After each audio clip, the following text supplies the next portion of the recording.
The concussion blew a hole in a barracks, and the locker on the second floor fell through the hole and landed on his chest, and I comforted him while he died. I have witnessed crucifixion.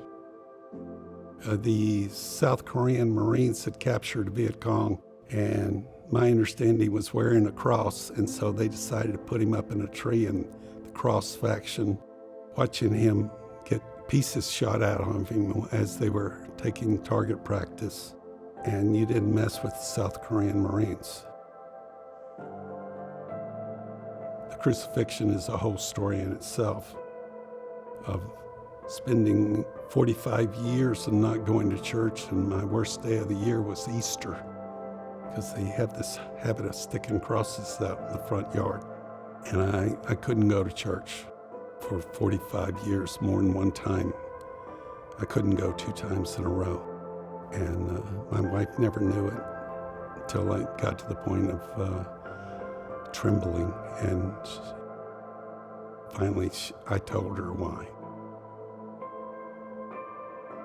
Crucifixion and the subsequent murder of that individual, I'd stuffed it in a cubby hole and I wouldn't go there. Well, all that stuff started coming out, and it was definitely affecting my marriage and, like I said, depression. So subsequently, my marriage was in trouble. And I'm very fortunate that this woman stuck with me and through it with me, but I had to go to counseling or she wouldn't have done it. That's why I'm such a strong advocate. It just doesn't go away. You can hide it, but it doesn't go away. People don't realize there's 2.7 million of us that were boots on the ground. Over 400,000 were wounded, and we're starting to die all the time.